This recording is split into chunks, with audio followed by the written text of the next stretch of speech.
Welcome, everyone. The May 21st meeting of the Baltimore County Planning Board is called to order. I'm Scott Lupka, Chair of the Board. Before we begin our roll call, I would like to acknowledge that some of our board members are participating virtually. We will now start the meeting with a roll call to account for the members of the board present or with us virtually. When you hear your name, please say aye. Mr. Array? Mr. Brady?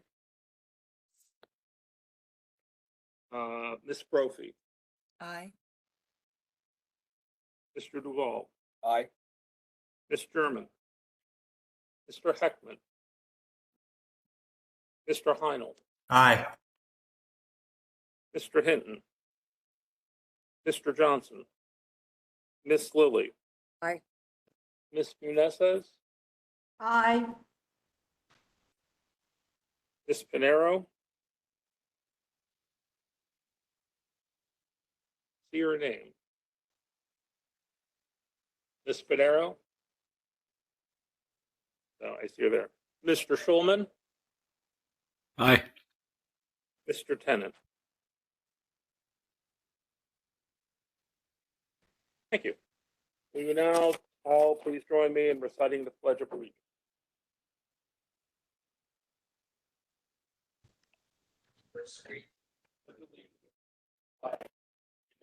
United States of America, and to the republic for which it stands, one nation, under God.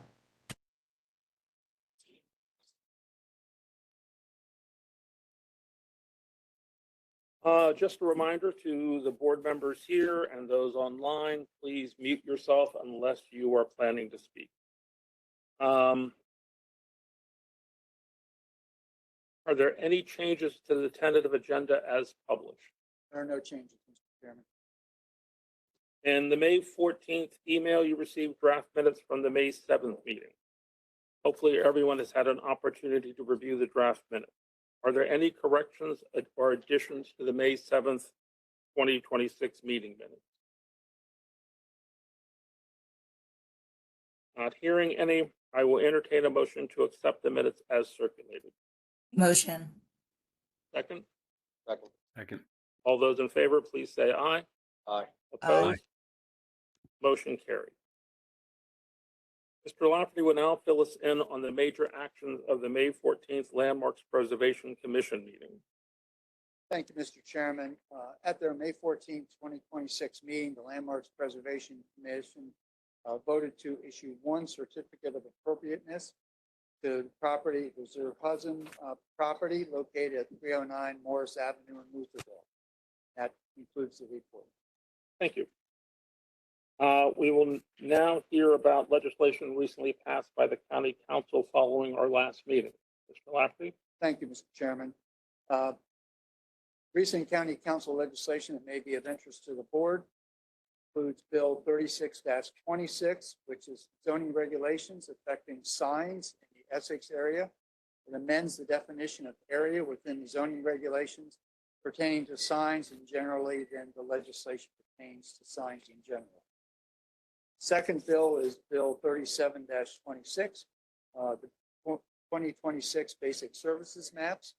This repeals the Basic Services Maps for sewage, water supply, and transportation, adopts a new Basic Services Map for sewage, water supply, and transportation, and generally relates to the Basic Service Maps in place in Baltimore County.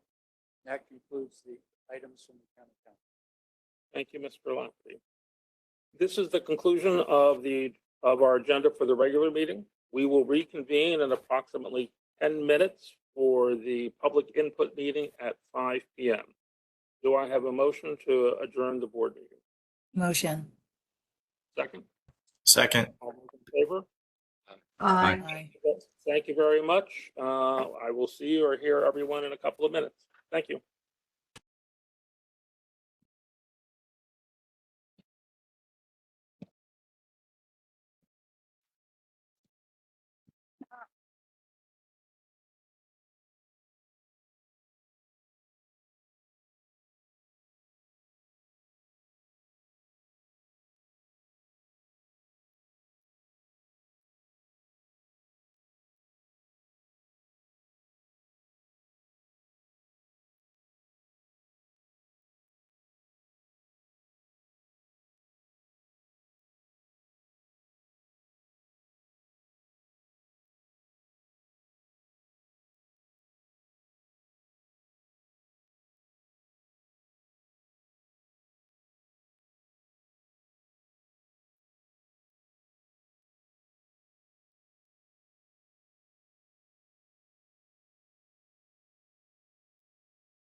And that, so, yeah, it was the other rural guy.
Good evening, everyone.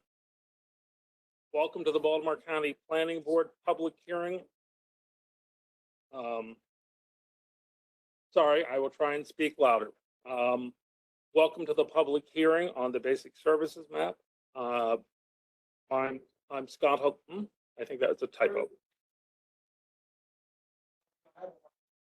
I will try and speak as, actually, we will not be speaking very much, so we are here mostly to listen to you, and you guys do have a microphone. We will start with a roll call to account for the members of the board present, both here and online. When you hear your name, please say aye. Mr. Array? Mr. Brady? Aye. Ms. Brophy? Aye. Mr. Duval? Aye. Ms. German? Aye.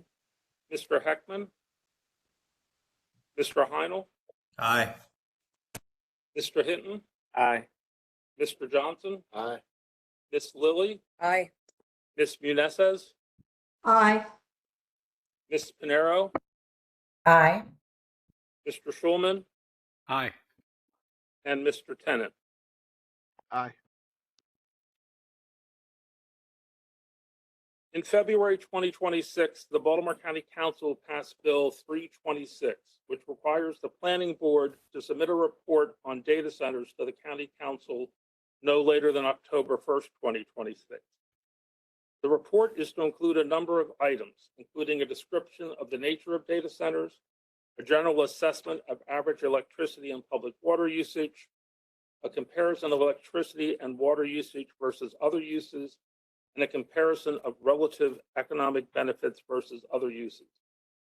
Additionally, the bill requires the planning board to make recommendations on appropriate regulations, zoning, or policies, the appropriate siting of data centers, permitting requirements, community notice, whether data centers should be eligible for grants, loans, or tax credits, whether the county should place project labor agreement requirements on the construction of data centers, and an appropriate definition of data centers. In response to the bill, the Klausmeier administration formed a work group of 9 county agencies and her executive staff to conduct research, solicit stakeholder engagement, and draft the data center report. The work group's findings and draft report will be presented to the planning board. Prior to the drafting of the report, the planning board has scheduled this public input meeting to accept comments and testimony on data centers. The feedback received tonight will be factored into the report, which is tentatively scheduled to be introduced to the board on July 16th, with a public hearing on September 3rd and a vote on September 17th. Before we begin with our speakers, I would like to ask if Mr. Steve Lafferty, Director of the Department of Planning, has any additional remarks. Thank you, Mr. Chairman and members of the board. The legislation that you referenced also established a moratorium that is currently in place until January 1, 2027, or 90 days after the report is submitted by the planning board. During this period of time, county government cannot issue any permits, nor can it approve any plans or zoning petitions. We know that this is a complicated issue since we as a community, state, country have come to rely upon greater and greater access to data and to have faster access to that data as well. While at the same time, very large hyperscale data centers have raised a number of serious questions for the community. The internal work group that was established by the county executive has members from 9 different agencies as well as from the Office of Government Affairs, reflecting the range of issues that we intend to review and to comment on in the report that will be provided by the planning board. The staff and these different agencies really is serving as a filter to provide a report that the board will then receive on July 16th. Lastly, I want to thank in advance all of those people who have expressed interest or concern in this issue. We have a number of those in attendance tonight. We have a number of speakers before you, both virtually and in person. And we've also received a number of pieces of written testimony that will also be considered as part of the report. It is important to provide such community input, and we welcome the opportunity to listen to the public tonight. So thank you, Mr. Chairman. Thank you, Mr. Lafferty. Does anyone on the board have any questions at this time? Seeing any virtual hands? Very good. We will now call upon those who have registered to speak. Speakers will be called in the order that you registered, whether you are here in person or are joining us online. So we'll be bouncing back and forth some. I want to remind all the speakers that you have to limit your comments to 2 minutes or less. Also, please provide your name and the organization you represent if applicable. We will now begin with the first speaker. First speaker is Delegate Sheila Ruth.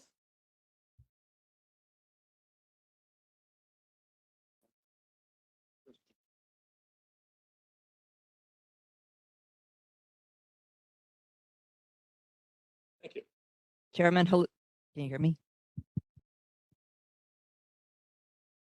Oh, okay.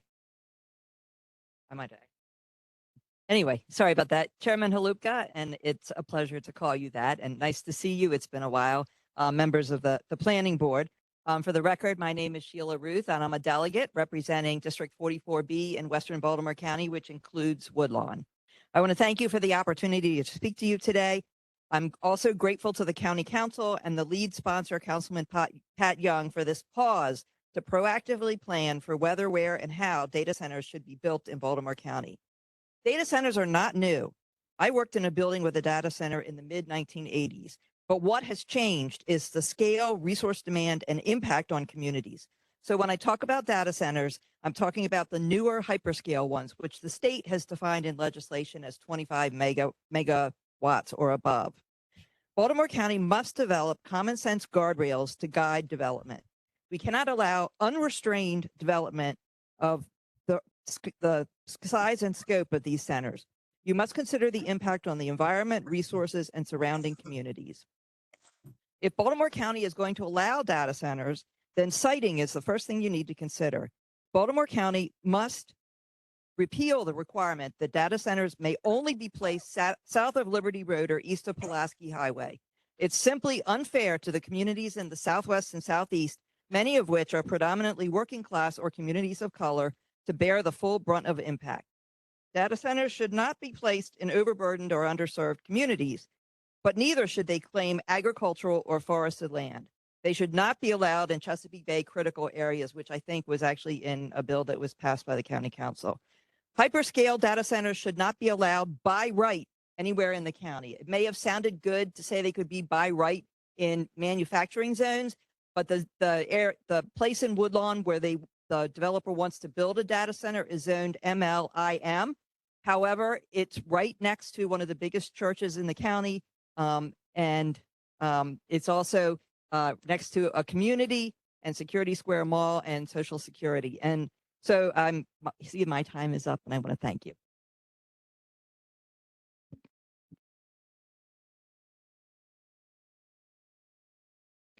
Fergal Mulally.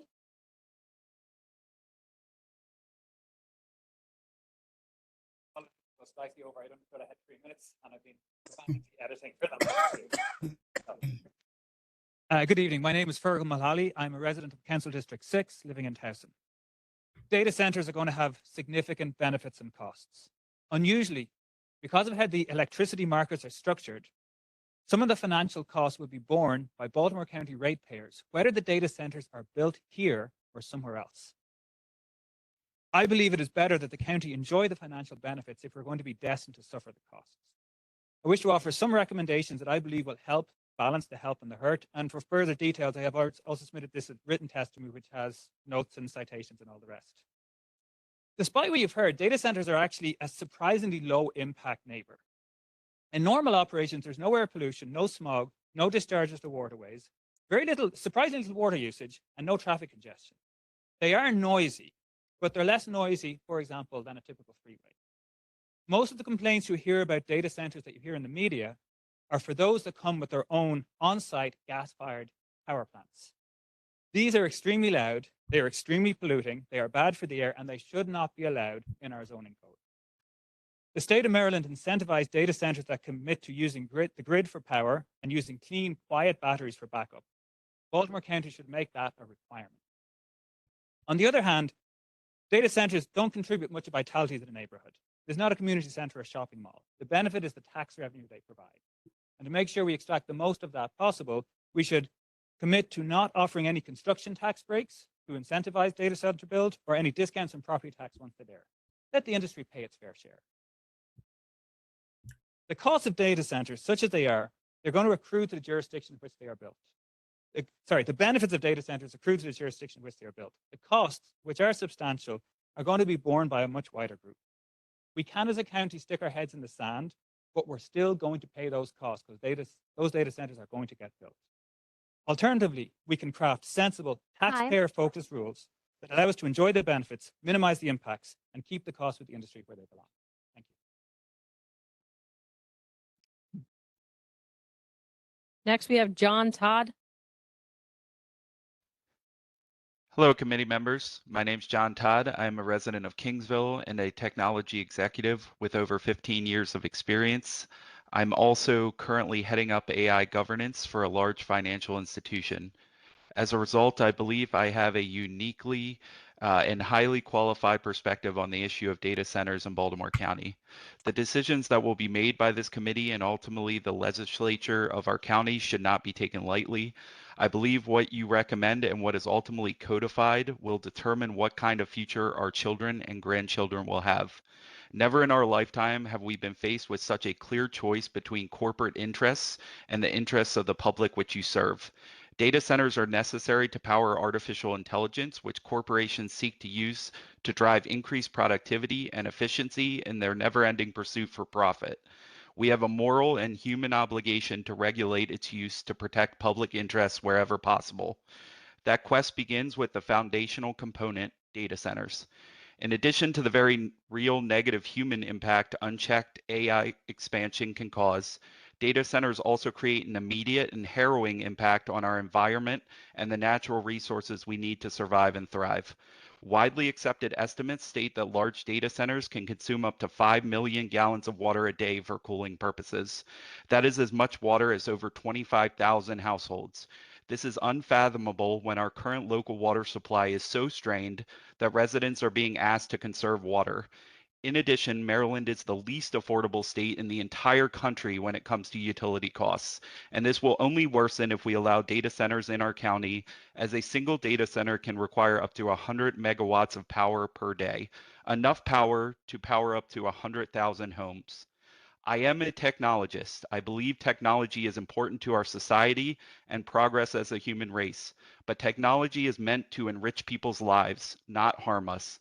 As a result, I stand against data centers in Baltimore County, and you should too. Thank you.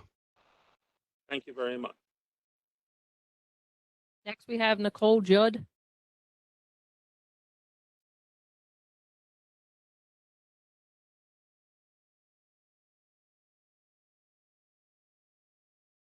Virtual. Good evening. My name is Nicole Judd. I am a resident and small business owner of Baltimore County. While I feel the horses out of the barn in creating additional regulations, data centers in Maryland, it is imperative that there is immediate, strict regulations on existing centers with closure as the consequence for noncompliance. I would love to know the terms of the contracts that the county and the state have made with data center management companies, if those terms are public. I feel these companies are siphoning resources from our communities and our pockets. The cost of utility and land are at a premium, and my utility bills personally have increased 53% since 2020. These companies should have more oversight, restrictions, regulations, which require them to generate a great deal of their own energy, but most certainly pay their own way. No loans, no grants, no tax credits. They should be adding, not depleting, our resources. Existing centers should be required to generate their own renewable resources, pay for land, set up shop in less densely populated areas, and advance their technology to require less of a footprint now and prior to operation. They need to go back to their think tanks and make this happen ASAP. Citizens, Homeowners, business owners, and taxpayers of Baltimore County need and deserve these protections. I would like to know which regulations would be considered in order to protect surrounding county citizens from depletion of our resources. Thank you. Next, we have John Adams.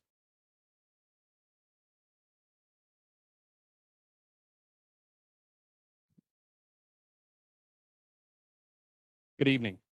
John Adams, live in Nottingham and Councilman Mark's district. Our county faces many issues that could benefit from the taxes on data centers. Having 3 daughters, I'm acutely aware of the state's budget deficit and the uncertainty over future funding for maintaining our schools' aging infrastructure, for planning for new infrastructure, and for providing a salary for the educators that they deserve. State highway funds that have been cut have left our roadways in need of repair. Additionally, we uniquely bear the burden of the collapse of the Key Bridge. All of this is under the backdrop of economic inflation.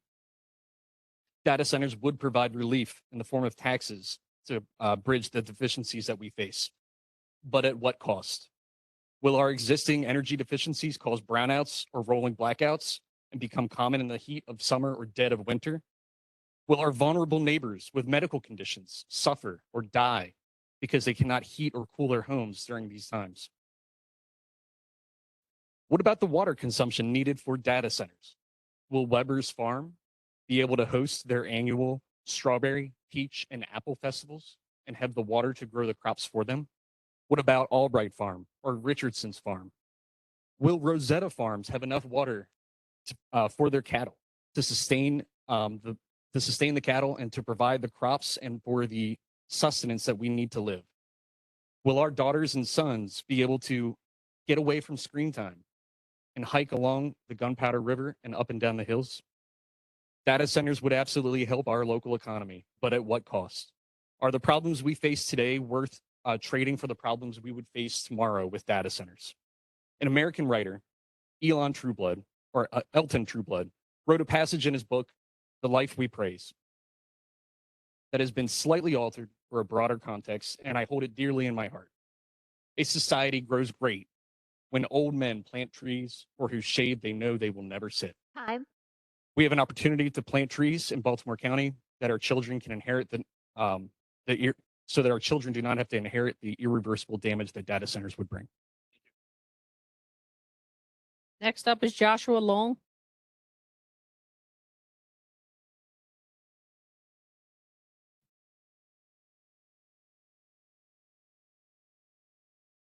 Good afternoon. My name is Joshua Long. I use he, him pronouns. I am an environmentalist, a musician. I'm a seminary graduate. I am the congregational organizer with Interfaith Power and Light, DC, Maryland, Virginia. And most importantly, right now, tonight, I'm a resident of Baltimore County with my wife and 2 young boys, one 4 years old and one 9 months. And right in the play area where they want to put a data center right in Woodlawn. I'm here to urge the Baltimore County Planning Board to prohibit the construction of a data center in Woodlawn, where my family resides, and to include the ethical considerations and the environmental justice implications in this study. Too often, people talk as if the massive energy demand driven by AI makes data centers inevitable, that my neighbors and I won't really have a say in decisions about what gets built in our neighborhoods, and that we have no voice in our land, air, water, and how it is used. But just because a technology exists doesn't mean we don't still have real choices and about what to do with it. The voices of people like me and my family, people who will be most impacted, must be at the center of every conversation about building new data centers in Baltimore County and beyond. I am not anti-AI, I am not anti-tech, but I am pro-human, I am pro-community, I am pro-earth, and that includes all creation, including human beings. And I urge the planning board to use real wisdom with moral clarity, not to let big tech and corporate interests decide the fate of our communities here in Baltimore County.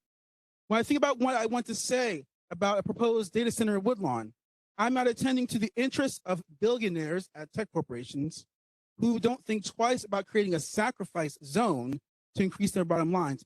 Instead, as a person of faith, I am taking my cue from Jesus, who put everyday people and poor communities first. As a parent, I'm asking that any data center built in the county bring real, tangible benefits, clean energy, benefits to community, and that we use the sustainable ways that we can implement this tech. Thank you. Next, we have Luke Dillon.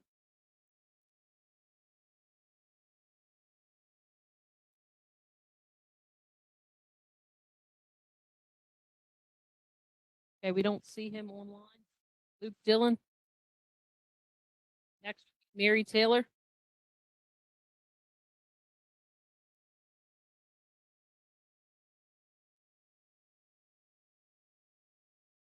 I left my cheaters at home and I had to go get another pair. So I'm two pair tonight. So good evening, members of the planning board. My name is Mary Taylor. I'm an Essex, Baltimore County resident. Last night's Harford County Data Center moratorium hearing was revealing, though not surprising. That pro-development side showed up with some message we continue to hear everywhere: jobs, jobs, jobs. There's nothing wrong with workers advocating for work, but economic talking points alone cannot drive land use policy for projects of this scale and impact. With data centers, the first question should be not where can we put them? The first question should be where should they not go? They should not go on green space, agricultural land, wetlands, or forested areas. They should not go next to established residential communities, especially rural communities. They should not go near environmental sensitive areas, waterways, parkland, or recreational assets.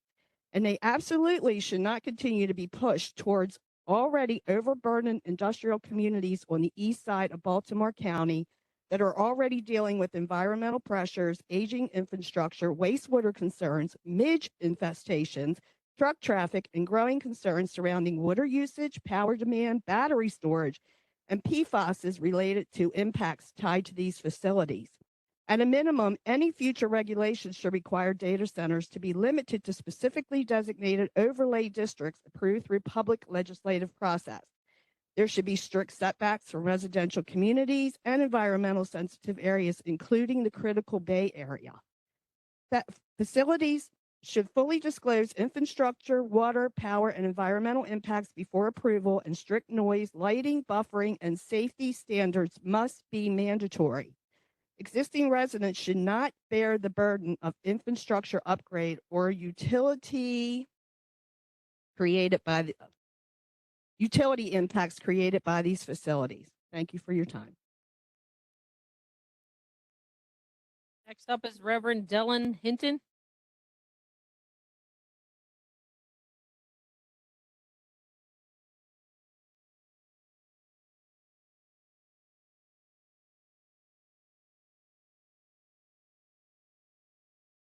Hi, I'm Reverend Del Hinton from a pastor of Northwest Baltimore Cooperative Parish. But I come to you today as the Vice Chair of Central Maryland Ecumenical Council. We have at least 9 denominations that we have in our council. And one of the things that is important to us is the preservation of our environment and the enhancement of it. What I'm here today to talk to you about is the fact that what happens in Woodlawn does not just stay in Woodlawn. I personally live 1 mile away from Woodlawn and do most of my shopping and everything else in Woodlawn. And it affects me coming down that Gwynns Falls, those waterways.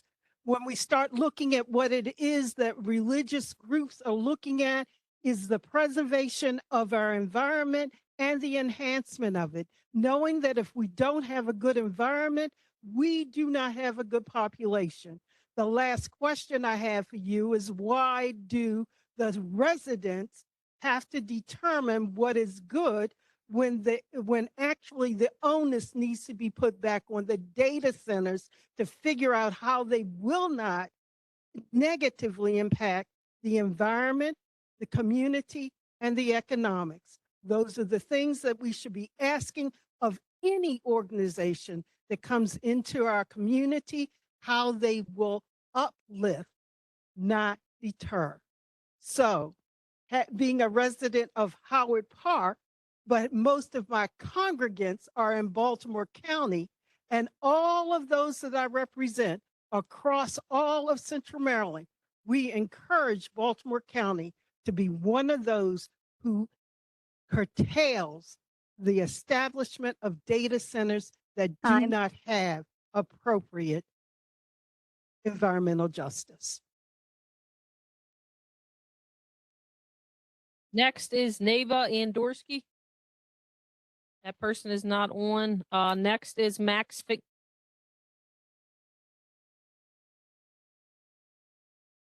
Hello, my name is Nava Andorsky. I'm 17 years old, and I'm the leader of the Jewish Youth Climate Movement's local chapter here in Baltimore County, based out of Bethel and Hezekiah congregations. I came here tonight to show you this water, which comes from the stream that flows alongside my house in Stevenson Village into the Jones Falls River. One day I was studying at a picnic table in Stevenson Village and decided to lie in the grass. It was so quiet outside, quiet enough that I could hear flowing water. I walked closer to the bush, and the sound of the water became louder. I walked through the bushes and found a beautiful stream that I had never known existed before. This stream has become a place I pass daily when I walk my dog, and its beauty strikes me every time. When I heard about the potential construction of data centers in Baltimore County, I immediately knew that that meant using excessive amounts of water and polluting our water with chemicals. My stream would be in danger. My sanctuary, which has become a center of peace, will potentially be erased. Many concerns come with building data centers, such as noise pollution, energy bills, and health issues. But my biggest concern is our water. As far as I know, water is a necessity, but building data centers for AI is not. The rate at which data centers are being built is hard to keep up with, and we have seen what has happened in our other states like Virginia. But with the help of Baltimore County community, this does not have to be our reality. Let's say hands off our water, hands off nature, and hands off our streams. Thank you. Next, we have Max Finkler.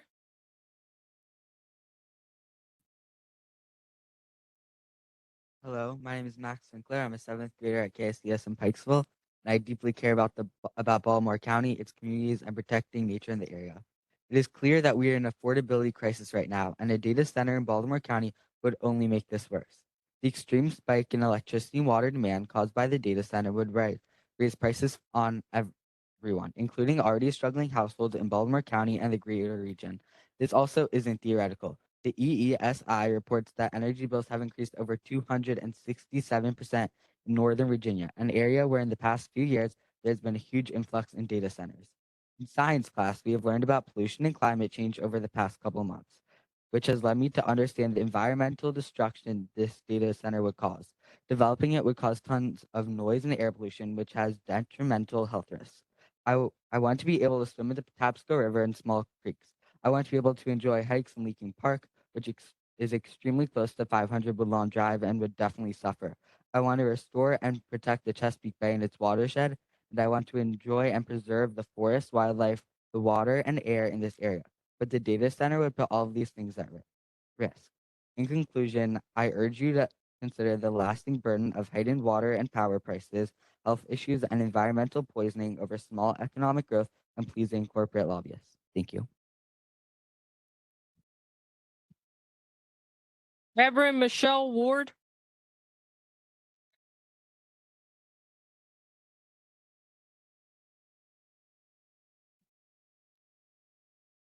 Next, we'll have Deborah Kleinman.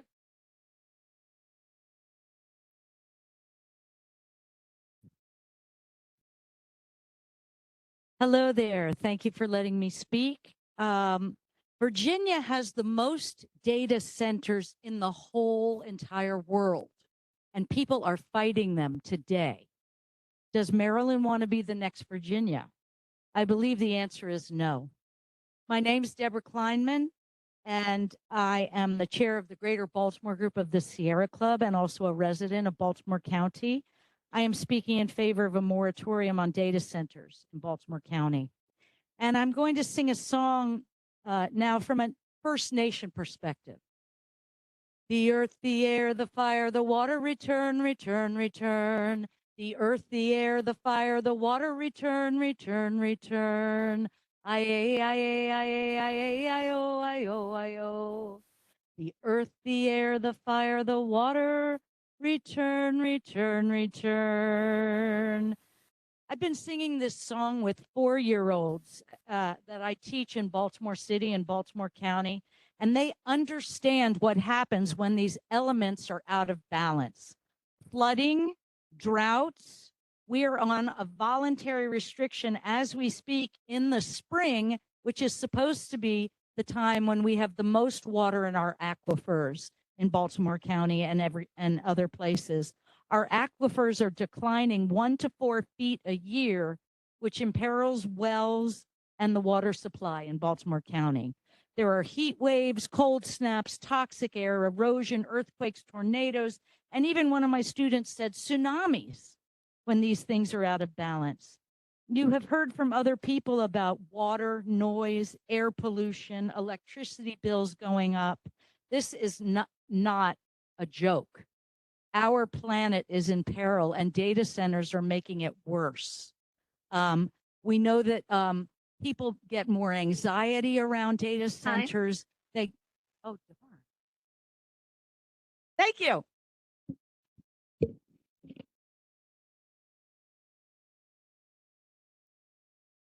Next up, we have Angie McCarthy.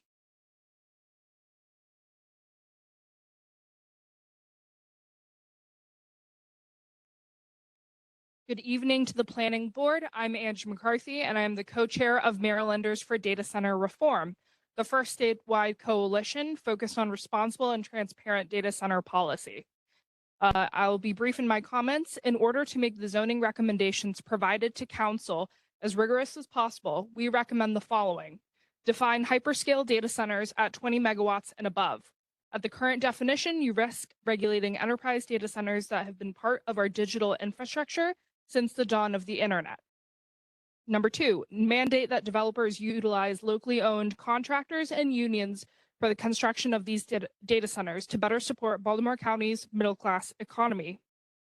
3, support the highest level of energy efficiency within the actual building and ensure developers have a plan for sourcing 100% of their energy from new renewable energy sources. These sources should be encouraged to be developed within Baltimore County, which the planning board should consider when they start thinking about where to site data centers. If the new renewable energy infrastructure cannot be built within the county, then prioritize within the PJM region to best impact ratepayer impacts. Backup generation plans should include battery storage, demand response, and load shifting technologies to avoid the use of diesel backup generators. According to a 2025 public health focused study, Baltimore County taxpayers are already on the hook for over $8.3 million in public health costs associated with the running of backup generation in Virginia. These costs are disproportionately impacting underinsured and under-resourced residents by a rate of 200 times. This problem will only worsen and is expected to hit $20 billion in 2028 for the region surrounding Northern Virginia. By not allowing diesel generation, we are not closing the door on economic study. The Duke study on load shifting and previous examples of data centers utilizing battery storage show us that there's a different way. Thank you.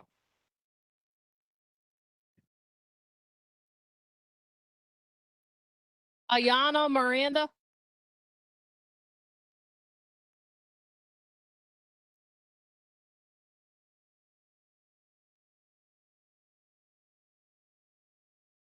Good evening. I am Ayana Miranda. I am a 20-year resident of Baltimore County. I have a degree in agricultural engineering. I am in opposition to data centers in Baltimore County. There are 2 thoughts to convey this evening. 1, water sustains life, and water quality affects the health of everyone. 2, value people over profit. The existing 600 data centers in this region are used for power, computing, processing, as well as data storage. These data centers span tens of thousands of square feet to power our internet use. What is hard for me to comprehend is why these tech companies, such as Amazon, Google, Apple, etc., need to store so much astronomical amounts of data. These companies are using the centers to store data to fuel their profits. On the low end, data centers use an average of 300,000 gallons of water per day for cooling. This computes to 9 million gallons of water per month, or 108 million gallons a year. Baltimore County has approximately 21,250 households at 12,000 gallons of water per month. This is about 255 million gallons a year. A farm consumes about 15,000 gallons a month, and that does not include irrigation. The farms need quality water for their families, livestock, and irrigation to produce food that provides sustenance for county residents. The data centers use 9 million gallons. Thank you. And this cuts into residential use. And I'm going to leave you with these two thoughts. Again, water sustains life, and water quality affects every human. And second, value people over profit. Next up is Susan Weirman.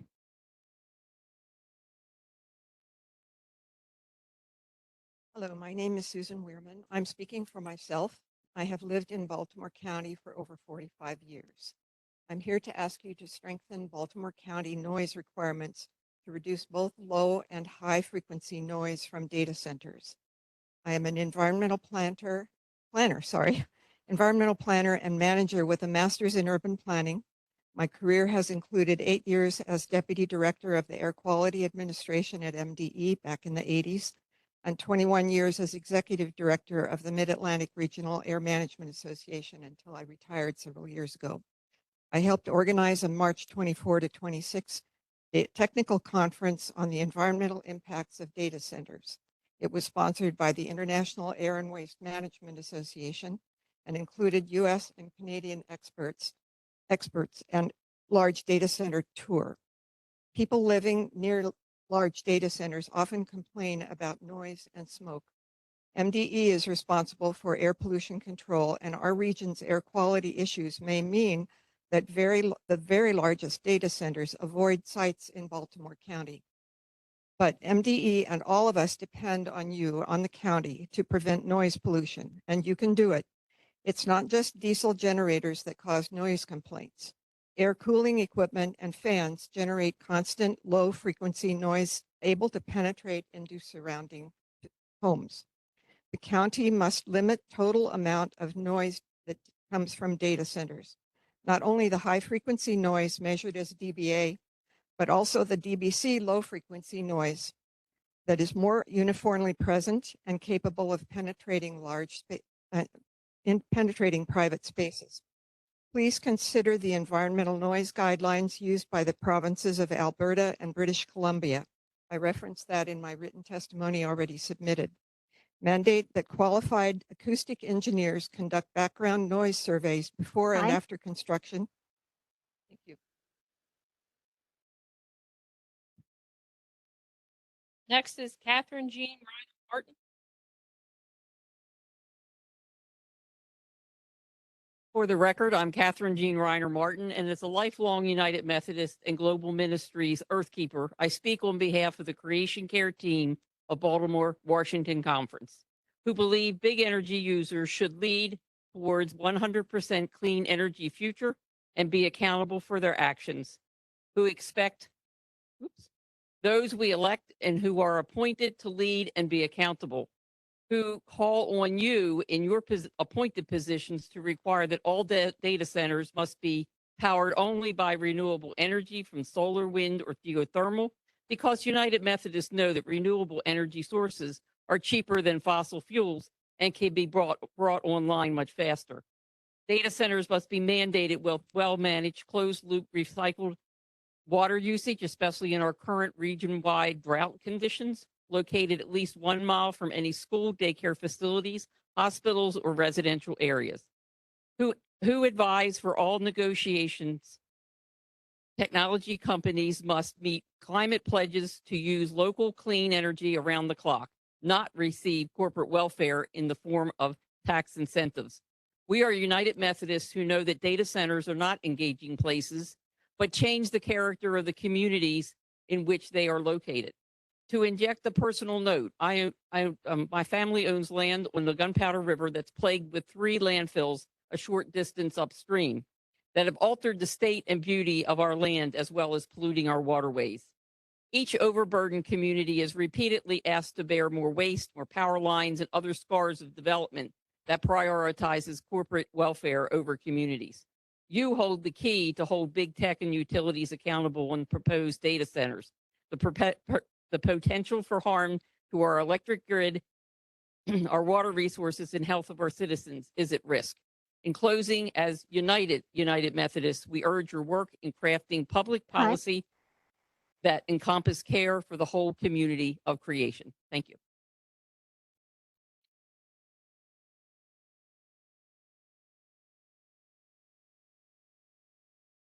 Hello, my name is Julia Dickerson, and I'm here to represent myself as a resident of the Windsor Mill community on the west side of Baltimore County. I am particularly frustrated by this issue for a number of reasons, least of which is that the plans that we're talking about fall predominantly in the working class and minority areas of West and East Baltimore County. If Towson, Parkville, Timonium, and Lutherville have already received exemptions, we want them too. If those communities do not want data centers, then my community also doesn't want data centers.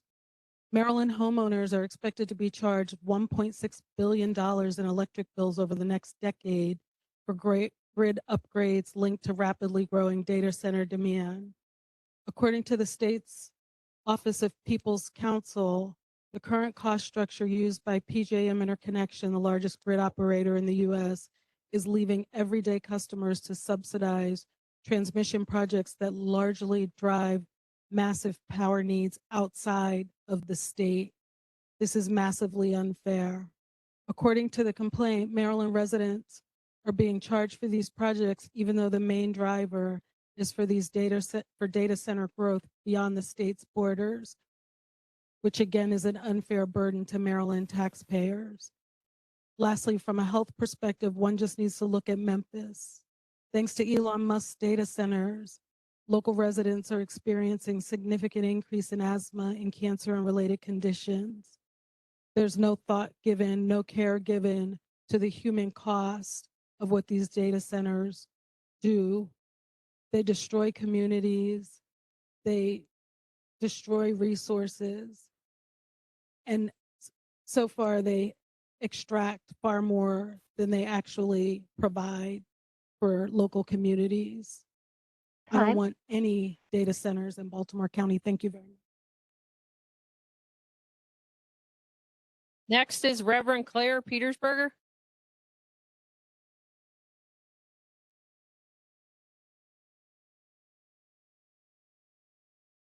Good evening. I serve the Towson Unitarian Universalist Church. My 3rd grade science teacher, Mrs. Woods, brought eggs in an incubator so we could watch chicks hatch and wonder at the miracle of birth.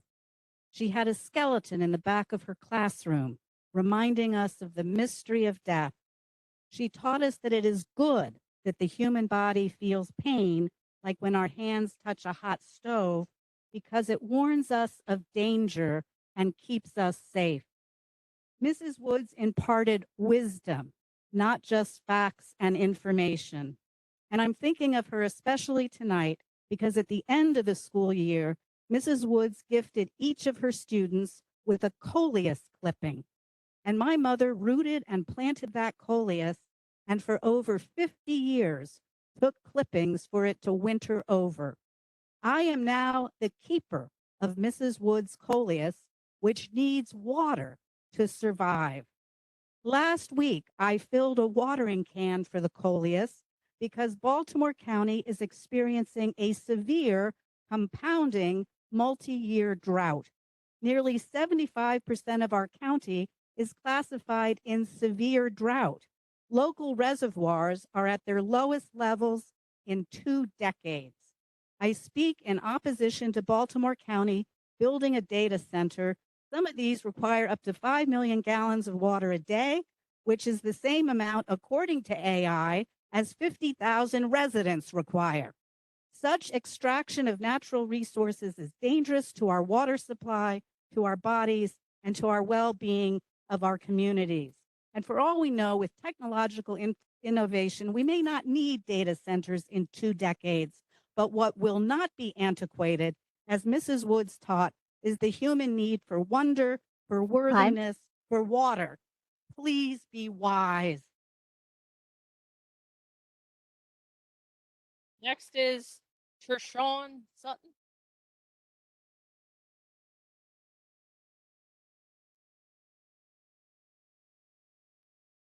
Hi, I'm Trayshawn Sutton. You hear me? Okay. I'm against the planning and building of the data center in Woodlawn.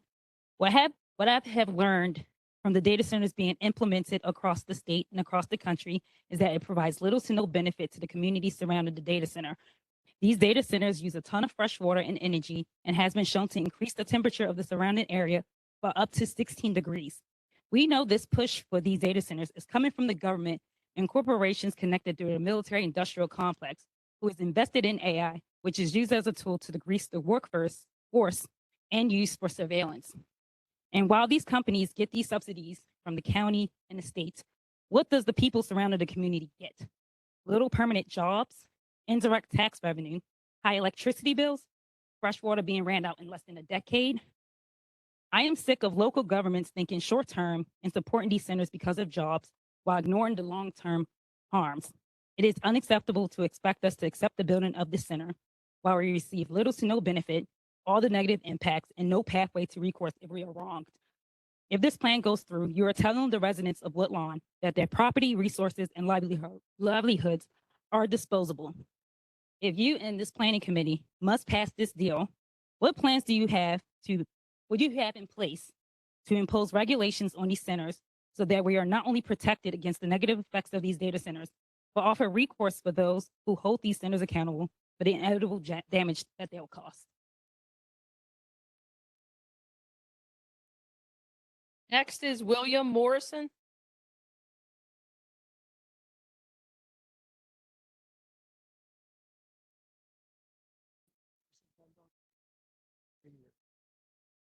So yesterday on Marketplace on NPR reported that the rapid expansion of AI data centers is outpacing infrastructure capacity, creating a runaway boulder effect. Data centers are a kind of the first boulders rolling down a hill, triggering a broader landslide.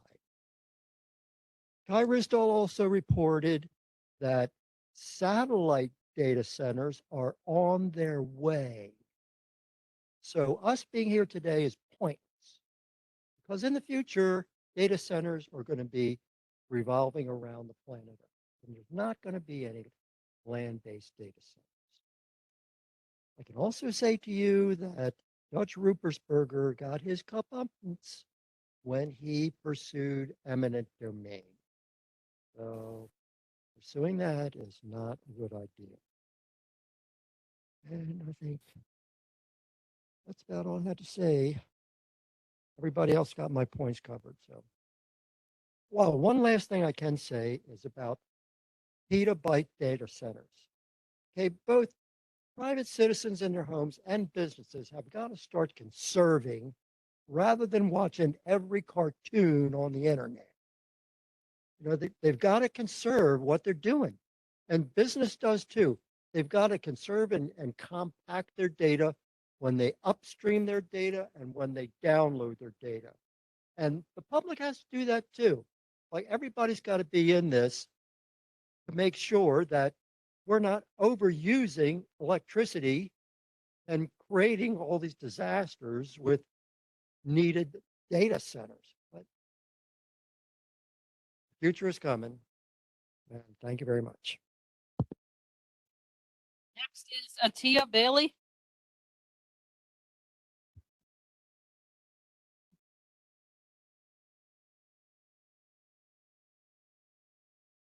Good evening. the distinguished members of the Baltimore County Planning Board, as well as the County Council for holding this meeting. My name is Atia Bailey, and I'm a law student at Howard University, as well as a data center intern for the state of Maryland at Nature Forward. Nature Forward is the oldest independent environmental organization in the DMV. And while we acknowledge that data centers serve the needs of a modern society, we're extremely concerned about the land, water, energy, health, and community impacts of unregulated data center developments. We applaud the council for passing Bill 326 that would allow more public reporting by data center developers. And we especially like the provisions requiring comparative analysis of data centers to other uses, as well as assessments of cooling technology, employment density, and economic benefits. This information will help community members to understand the possible impact of data centers on their environment, utilities, and local economy. However, we would like to see the planning board make the following amendments in their submission to the county council. 1, expanding access to public meetings. 2, requiring specific reporting of water and electricity usage. And 3, restricting hyperscale data centers to heavy industrial zones and defining hyperscale data centers. First and foremost, the planning board should hold more meetings. We think citizens should have more opportunities to give input by holding at least 3 of these public meetings, instead of just 1, to give adequate access to meetings if people work strict hours, have children, or experience other scheduling conflicts. These should include a workday, a weekday evening, and a weekend, as well as ADA and Spanish accommodations. Furthermore, instead of reporting general aggregate electricity and water usage, we think the bill should require specific water and electricity usage data to be publicly available to hold data centers accountable for their water and electricity consumption. Finally, the bill says that the board shall determine which zoning classifications are appropriate for data centers, but we believe that hyperscale data centers need to be zoned only in heavy industrial areas. It would also be appropriate to define what a hyperscale data center is within the bill as one that has over 20 megawatts capacity. For these reasons, we support the ordinance with these amendments. Thank you for your time and consideration. Next is Rebecca Scharf. Hi, I retired from a Verizon network data center in Baltimore County, and I know firsthand that these facilities do not create many permanent jobs once construction is finished. In fact, I was the only employee in an entire 4-story building, and at times I covered 2 4-story buildings in one day. My family lives within a half a mile of the planned 150 megawatt AI data center in Woodlawn. Our homes go from 400,000 to 600,000. And like many families in this community, our home is our biggest asset. We are deeply concerned about what this project would mean for our health, our property values, and our quality of life. First, Baltimore County should study the health impacts of living near a large AI data center. These facilities require enormous amounts of energy, and some operators may want to use diesel generators, fracked gas, or small nuclear reactors to supply power. Second, the county should study the economic impact on surrounding neighborhoods. If people fear pollution, noise, or safety risks, home values will fall. Families have worked hard to buy homes in Woodlawn and should not be forced to bear that loss. Third, we must consider the environmental cost. Maryland is already dealing with drought conditions and water restrictions. Large data centers can consume huge amounts of water and power, and those demands can affect the entire region. There are too many unanswered questions and too few protections in place. Our community must not be the experiment. Until the health, economic, and environmental risks are fully studied, Baltimore County should not approve AI data centers in our community. And by the way, these AI data centers, 150 megawatts will require 151 megawatt small nuclear reactors that they would want to truck in on flatbeds in every nook and cranny in Baltimore County. It's crazy. Thank you very much. Thank you. Next is Cynthia Taylor.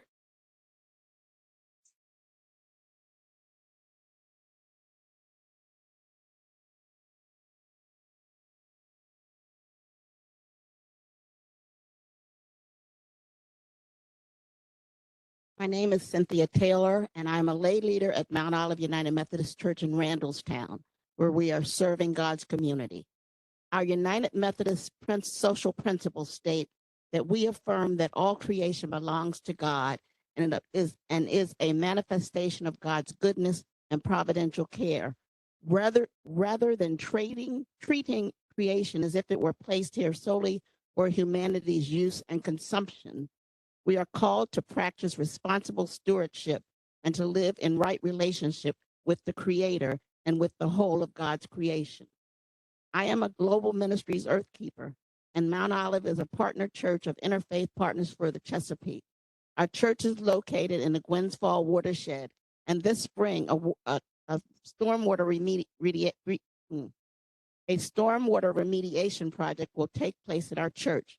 I run a community garden where we grow and harvest fresh vegetables that we give to our neighbors who come to our pantry for food. Protection of our water supply is important to us. Maryland is currently experiencing a drought. Yes, you're hearing it again. And we've been asked to conserve water.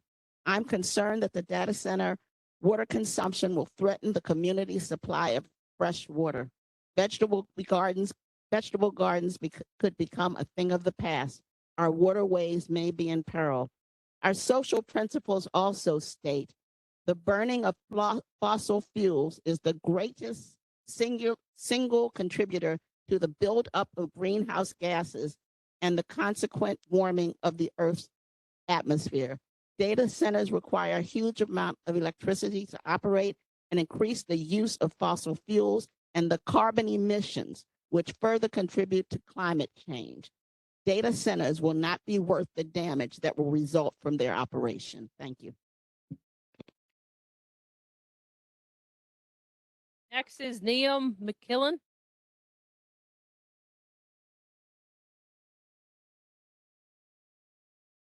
Good evening. My name is Neve McQuillan, and I speak today as a long-term resident of Baltimore County and a member of 350 Baltimore. The beast is at our door, and we have a choice to make.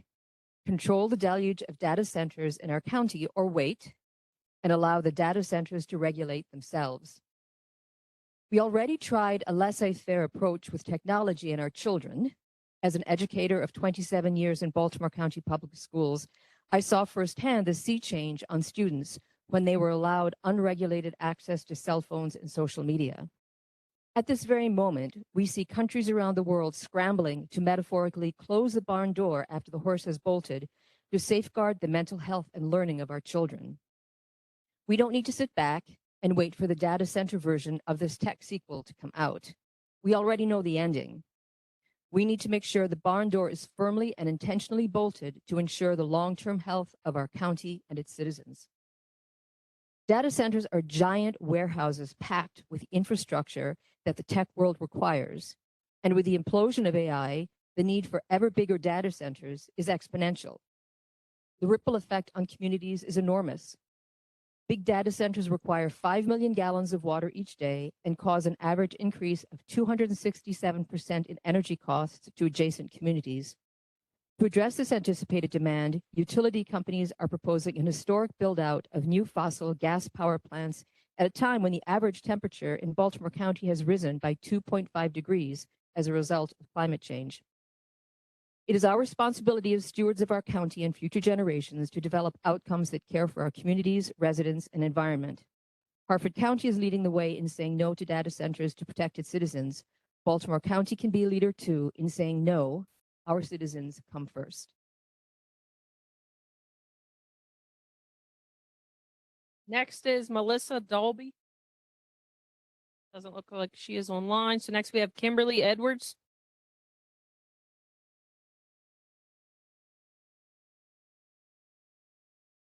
Good evening, council members. My name is Kimberly Edwards. I'm a resident of the Woodlawn community. I'm also the president of my community association, which is the Greystone Community Association. We're comprised of 440 some households. And I want to first of all say thank you for the opportunity to come and express some of our concerns and feelings with you this evening. Many of us over the past few months have attempted to understand, first of all, what are data centers and what having them in close proximity to our community could mean for our quality of life, our property values, our cost of living, and our health. We have serious concerns regarding the proposed expansion of data centers in and around the Woodlawn area. While these projects are often promoted as economic development opportunities, numerous studies Public reports and community experiences across the country have identified significant risk and impacts associated with data center facilities. Data centers require enormous amounts of electricity, as everyone has repeated here tonight, relative to their scale. Recent national reporting and independent studies have warned that rapidly expanding data center infrastructure is placing growing strain on regional electric grids and contributing to rising utility infrastructure costs. Even Maryland officials themselves have raised concerns regarding billions of dollars in regional grid upgrades associated with increasing data center demand. Residents and ratepayers in communities like Woodlawn should not be expected to absorb the financial burden of electric infrastructure expansion for private corporate facilities. If these projects proceed, the companies developing and profiting from them should bear the full cost of the additional electrical capacity and supporting infrastructure they require.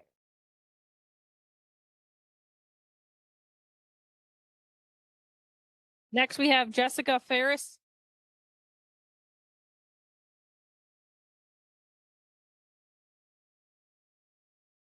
Jessica Ferris, I believe, is virtual.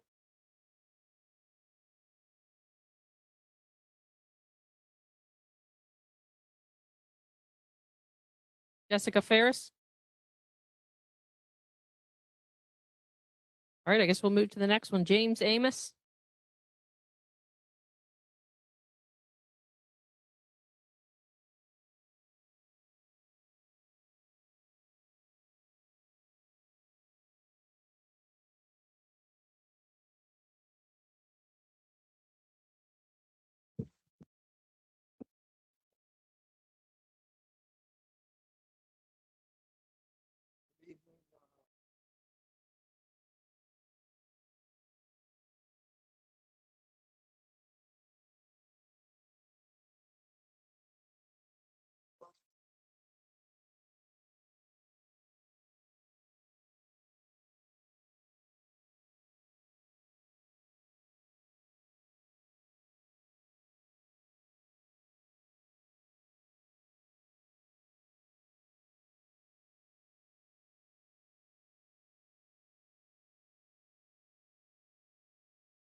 I have nothing against AI.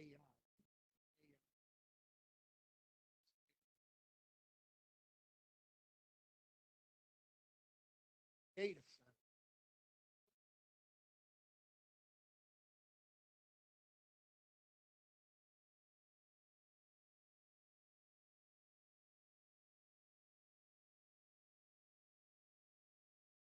I'm loud anyway.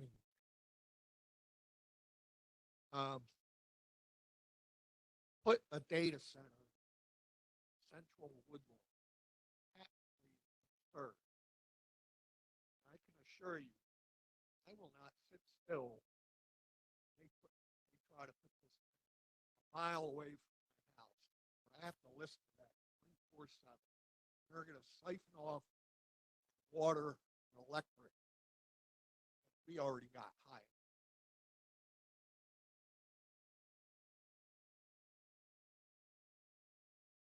Also assure you, I have full support and our legislature. So shouldn't be any data centers. I don't know who came up with this idea, but it's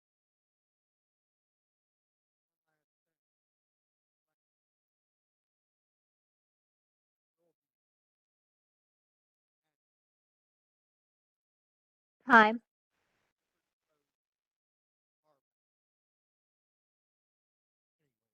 that's all I. Next, we have Sean Kellner, who is virtual. Hello. So before I begin, I should specify I am a resident Linover community, and I'm a member of the Linover Community Association. However, the association currently have any opinions. These are all my opinions for this testimony personally. So my name is Sean Kellner. I've worked at a local web development company for the past 15 years where I do website programming as well as systems administration of our fleet of servers. Suffice to say, my entire career and livelihood is built on data centers. But in spite of that, I am deeply concerned with the recent data center proposals here in Maryland. I'm going to skip a whole bunch of my stuff because everyone here has done a phenomenal job of saying exactly what I hoped everyone would say. I wanted to reiterate something that was brought up by the representatives from Nature Forward and the Marylanders for Data Center Reform regarding classifying hyperscale data centers. It's a fatal thing that something like this happens to facilitate regulating and protecting our citizens through proper legal channels in a way that makes sense legally speaking. I also wanted to mention about the types of pollution that these large data centers put off. The effects of human health in surrounding areas should be obvious, but one aspect that is generally overlooked is the noise pollution. There's been some new emerging research that suggests that the intensity and quality of this type of noise not only can be annoying, but actually harmful to humans. This is a whole area of research that needs further research. Ultimately, I trust the moratorium is being used to develop reasons responsive to all of everyone's concerns. But I think we need to keep in mind we need a holistic approach, response from both the county and state, not only re-examining who pays for what, but also setting up guardrails to protect our citizens from harm, reconsidering some of the very one-sided tax incentives, and ensuring that build sites are picked in an equitable manner. Please do not let us down. Thank you. Next is Paul Merritt.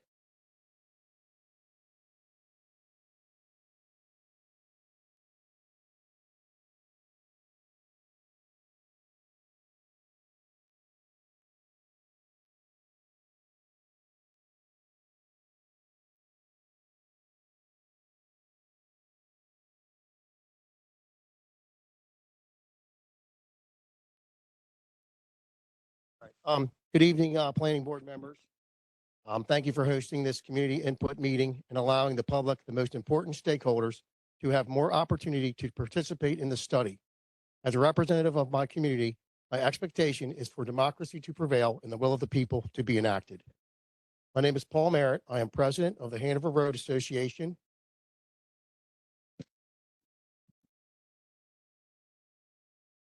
And I am here to testify that our organization does not support digital infrastructure on resource conservation zoned land. I also testify that the Hanover Road Association has been engaged with the data center study bill since its drafting and stands committed to participate in the crafting of legislation if a total ban or lengthier moratorium fails to be the outcome of the study. The Hanover Road Association will be submitting a 9-point detailed community input statement on or before June 1st to this body and also to the work group. We implore all of you to analyze our study.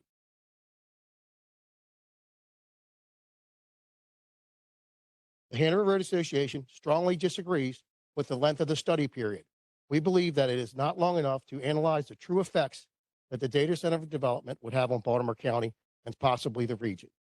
The study lacks significant sub-studies that should be included to legitimize the study.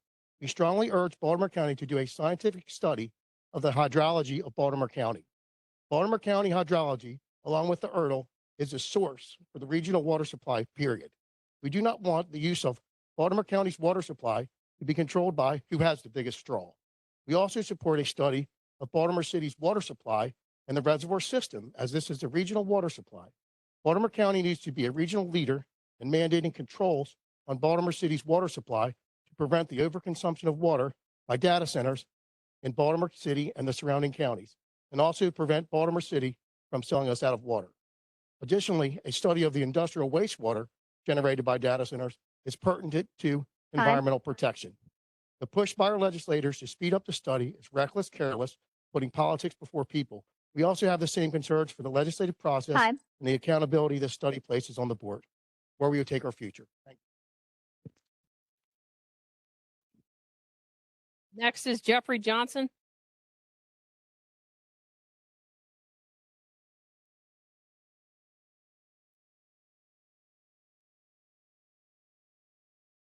My name is Jeffrey Johnson, and I live on a farm near Reisterstown in Baltimore County. I represent the Chesapeake Earthholders community of engaged Buddhism. Our spiritual community is deeply concerned about the impact of the proposed data center on the health and well-being of both human and non-human beings throughout Baltimore County. Our spiritual tradition believes that humans are only a part of the larger web of life on this planet, and that we have a responsibility for protecting and preserving all life. We believe that data centers will have a severe impact on the availability of water in Baltimore County. Water is an essential aspect of the living world. Water is life, and no life can survive without it. The proposed data center in Baltimore County is expected to have a water usage of up to 5 million gallons every day. I personally feel the importance of protecting the flow of springs and creeks and waterways throughout Baltimore County. I love the ancient spring on our farm, the constant source of clear water that winds its way as a small creek through the forest and on into the bay.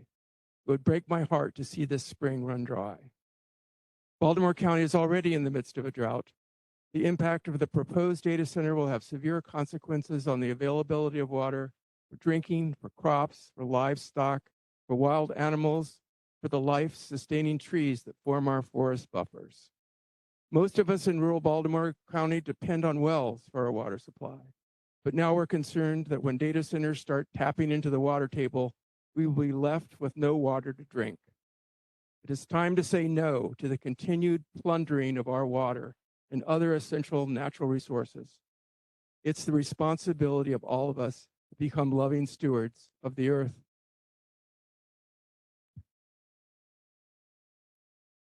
Next is Pamela Ecker.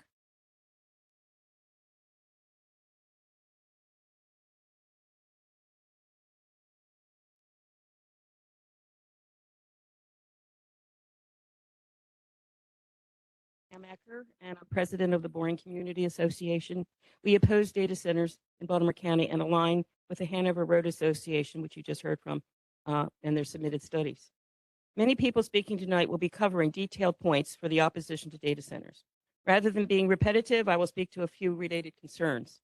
It is common knowledge morale of the Maryland voter is at an all-time low, with ethics and integrity at the top of the mind. Democracy is being circumvented, often intentionally. The nationwide data center issue has been a disaster due to lack of federal plan oversight. It has been left up to the state and local government to protect the people on this issue that is overwhelmingly slanted towards business and their financial gain. Baltimore County put a temporary moratorium on data centers. That was a good thing. The next steps are of concern to Baltimore County residents. As one of many volunteers for community associations, I often attend meetings not knowing what the behind-the-scenes reality is in Towson and Annapolis. We chase bureaucratic roadblocks, misinformation, and at times stacked deck. Bill 326 directs the planning board to study this issue and provide their recommendations to the county council by October 1st. Baltimore County administration established a work study group of county employees to conduct research and develop a data center report for the planning board. The study group is to present that report to this planning committee, this planning board, whose members are appointed positions chosen by council members and the county executive. This appointed board is heavily weighted with ties to development, real estate, and business sector. Why are there no private sector community organizations on the work study group? We are the largest stakeholder group affected by the environmental effects of data centers and should not be left out. The planning board is required to submit recommendations to the county council by October 1st. In November, elections for the county council will have 2 additional seats. A freshman bench of 7 new councilmen out of 9 jumping in at the end of this legislative process is concerning. I'm hoping to see a change to what seems to be the perfect storm for county residents who will be negatively impacted without having the appropriate democratic voice. Thank you for your time. Next is Tawadros Desta L.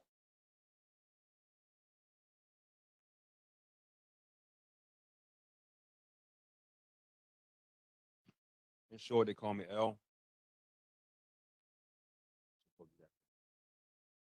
I'm a member of IBW, Local 24. I'm also a sergeant at arms with EWMC, Electrical Workers Minority Caucus. I went to the town hall they had in Woodlawn for this last year, whatever it was. I think it was mine then.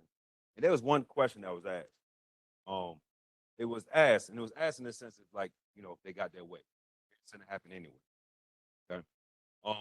And the question was, what are you gonna do to make sure to truly hold truthfully, right? Hold accountable and make sure this is actually done. Where there's a Baltimore City and Baltimore County mandate. I said Baltimore City because obviously we already know that Baltimore County just doesn't do it by itself, right? Infrastructure is a thing for Baltimore City too.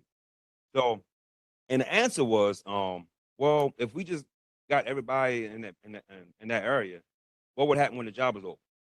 What would we do with them then? As if to say, like, you know, you overly manned the job and now you're just stuck with all these people. But then here it is from the same individual. We're having Frederick. They're building a data center, and they're in fact using Frederick city communities to man that job. Okay, so what happens when that job is over with? We're gonna do it then. Or when the question was asked then, was that your answer? So you'll know exactly what I'm speaking to. I'm speaking to the fact that I'm pretty sure that as unfortunate as this is, this may actually happen anyway. I hope it doesn't, right? And I hope there's a hard pill for you to swallow if you decide to do so. But if it does, also know that the consequences thereafter is going to be something that you got to deal with even much louder and much louder than you are determining. You never actually determine the circumstance of the consequences of decisions. For some reason, you think you do, but you really don't. And what's going to happen is you're going to put this in Woodlawn, and you're going to have a problem. I mean it. You're literally going to have a problem. It is 2026. It is much louder. People are aware of what data centers are. I worked on 3 of them, 60, 61, 62, Emerson, Sandy Farm, and the other one. I don't like it. I will never work on a data center ever again, right? But I definitely want to work on it just for the simple fact, because there's no accountability to the fact that you don't hire black, as you should. If you're going to put this data center in Woodlawn, and that job is white, that's a problem for me. And that's exactly what it's going to be. And the reason why, because the upsurge in recruiting people happened so fast, for some reason you did as if like you didn't think this job was going to happen in Woodlawn. So when the PLA happens, how do you make sure that this new hire loophole, whereas though you don't have to stick to this PLA, or you stick to the PLA, but I already have people here, I can't just get rid of them and then hire black people because I had to make the quota. I'm only stuck with what I had. That's an issue. That's the loophole y'all playing. That can't happen.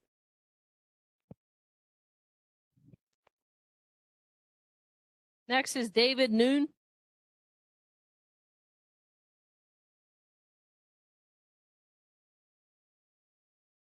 Good evening.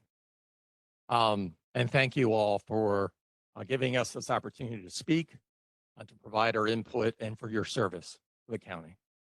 I understand in your position, you have a heavy responsibility. You've got to look at the opportunity for jobs. You've got to look at the opportunity for revenue that can basically possibly make the county better. I want to take a moment to sort of step aside from talking about some of the impacts, water, the environment that have been talked about so far. Instead, I want to talk about 2 words, stranded assets. And I will look at that in 2 lenses, technology and energy. When we talk about technology, we're talking about putting in a data center, and it takes 5 to 7 years to connect that to the grid. That's a long time. This technology is moving super fast. The higher AI is trained, the less data it needs. We got super development going on. Elon Musk is going to put it into satellites out into space. We're going to have more data centers than we can ever imagine. That's a stranded asset for Baltimore County when it's sitting there not being used. That's no jobs, that's land that's not available anymore. Okay, let's talk about energy. We've got massive energy investment to make this power go to get these data centers going. What are we doing? Natural gas. May 19th, oilprice.com, not the most environmentally progressive newsletter, okay? May 19th basically said, when it comes to energy, natural gas costs 64.55 leveled cost of energy versus solar and batteries at $53.44. What does that article say? Don't bet the tractor against the horse to have the horse win. Go renewable. Next is Mark Hoff. Mark Hoff, I believe, is virtual.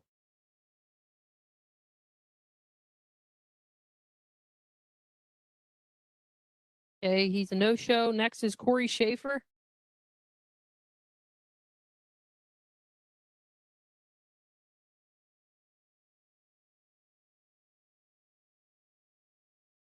Corey Schaefer. I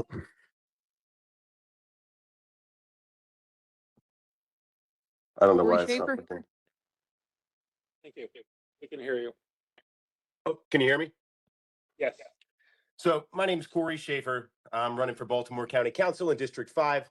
I'm against data centers and echo all the facts and everything we've heard from people tonight. I just want to say that, these companies are not here for our gain at all. They are here to take from us to enrich themselves. They're going to do everything they can to legally lie, cheat, manipulate to get an advantage over us, pay as little as possible, take even more. And unless our community actually has a strong voice, these corporate interests will keep taking over. And the people with money, lobbyists, developers, and large organizations, they're going to stay organized. We have to go back to our lives because we need to afford the things that we need to live. So what we have to do after tonight is to continue to stay organized so we can push back not just now, but long term. That's what we really need. So I'm calling on everyone here to stand up. If you're a part of a community association, a church, a religious organization, a union, we all need to come together and fight as one for as long as we can. I've already created the group. It's on Facebook.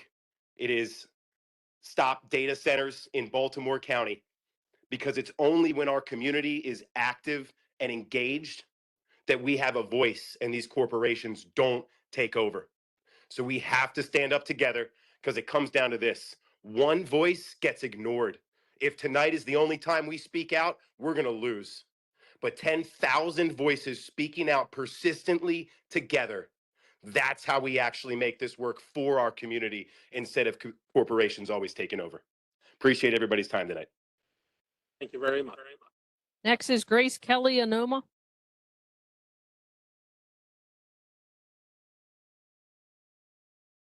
Hold on. Hi, thank you. I wanted to speak to data centers in Baltimore County. I'm firmly and vehemently against the development of any data center in Baltimore County.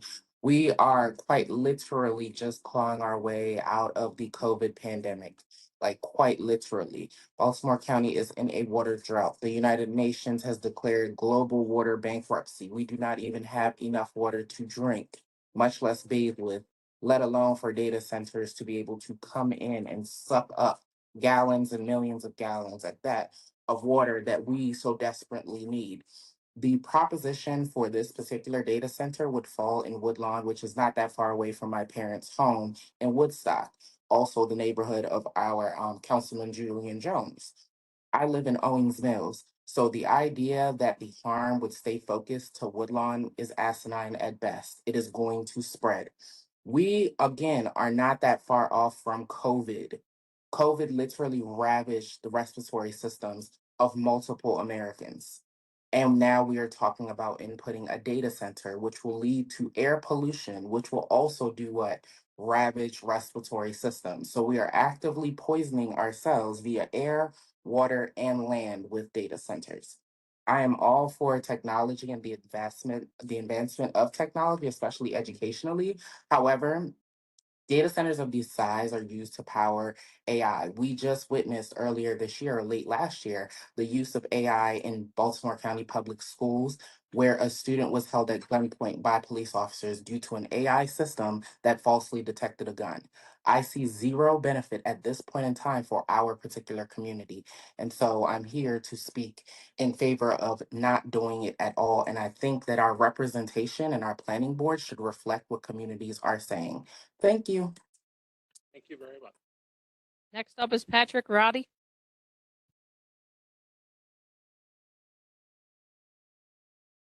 Patrick Roddy, a resident.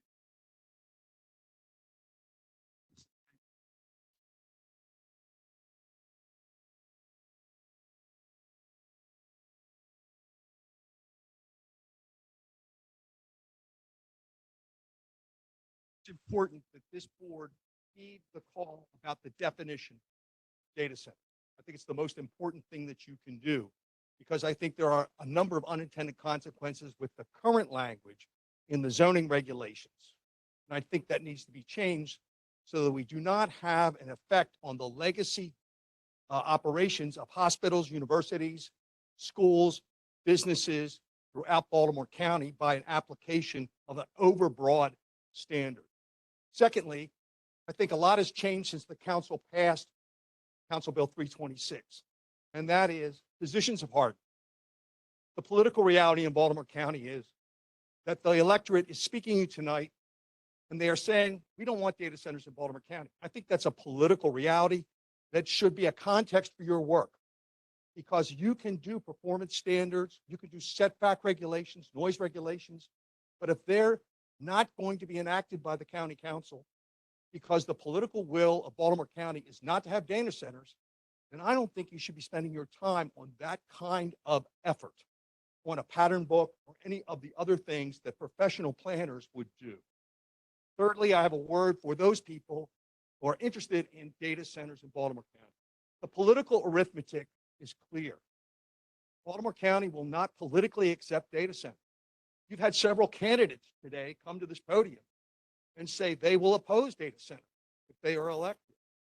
That, I believe, is going to be the political context for data centers for a long time to come in our county. It's a reaction to things beyond all our control. It's a reaction to things which are emotional and which are not fact-based, but it doesn't matter. It is the will of the electorate, and I think it's a context you should take into your deliberation. Thank you very much. I have written statement. Next is Adam Anderson. Adam Anderson. Sean McIntosh.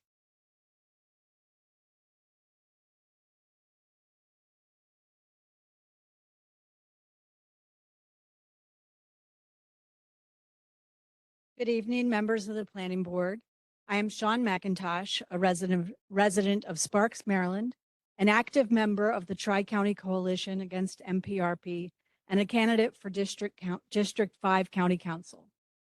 Thank you for the opportunity to testify at this first public input hearing in response to Bill 326, which was passed to address the shortcomings of Bill 5424 and the county's original flawed approach to regulating data centers.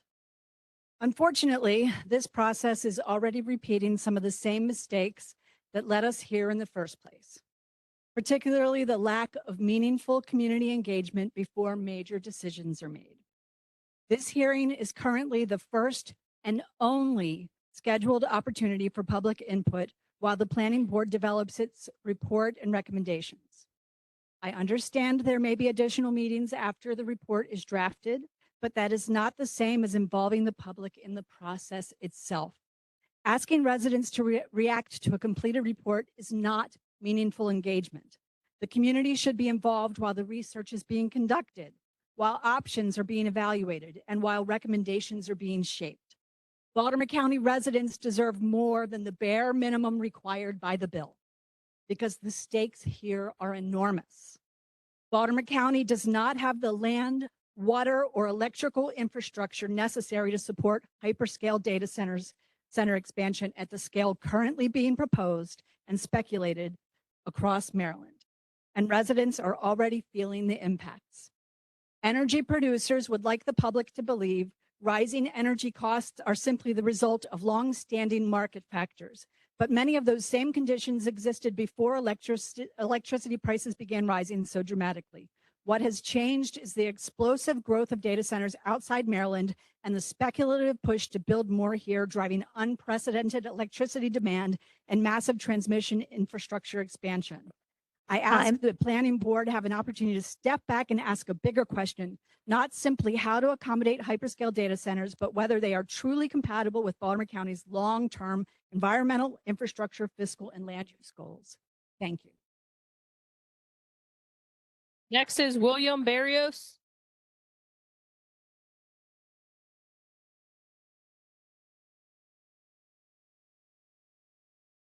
Good evening, members of the Planning Board. My name is William Barrios. I'm a lifelong Baltimore County resident. I've lived in Dundalk my entire life, and I'm currently running for Baltimore County Council in District 9. First, I want to acknowledge that I understand many of you here tonight are being asked to deal with proposals that originated long before this hearing. I know the Planning Board does not create legislation, but your recommendations matter, and residents are counting on you to send a clear message to county leadership before this moves any further. Over the past several months, I've had the opportunity to get to know some of the members of county government a little better, and I genuinely believe that many of them care about the communities that they represent. Tonight is an opportunity to prove that by listening to residents and acting now before it's too late. I'm here tonight to speak specifically about Dundalk, Essex, and Middle River, communities that have already carried more than their fair share of industrial burden for generations. People here are not anti-growth, we are not anti-business, and we're not anti-technology. We want revitalization, we want opportunity, but AI data centers are not the solution. These projects are being sold as economic engines, but the reality is very different. Research from the Brookings Institution found that many of these large-scale data centers create only dozens to a few hundred of jobs, permanent jobs, after construction ends. This is simply not enough to justify the long-term impact on our communities. Meanwhile, these facilities consume enormous amounts of electricity and water. U.S. data centers already use enough electricity to power millions of homes annually, and AI expansion is expected to dramatically increase demand. Residents are already struggling with rising BGE bills and aging infrastructure, and now we're supposed to believe placing massive energy-hungry AI facilities near working class families won't increase pressure on grid and utilities, especially in communities that already spent decades dealing with pollution, sewage issues, runoff, and environmental neglect. Baltimore County has more than 219 miles of tidal shoreline. I would like to protect the shoreline. Why risk placing more strain on these communities now for projects to provide little to long no-term solution? We need smarter and more creative redevelopment strategies in Southeast Baltimore County. Turning former commercial spaces and community corridors into massive industrial server farms is not revitalization.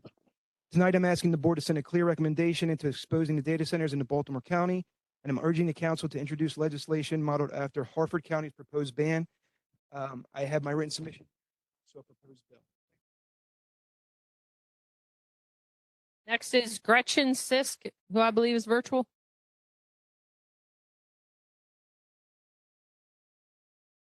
Gretchen Sisk.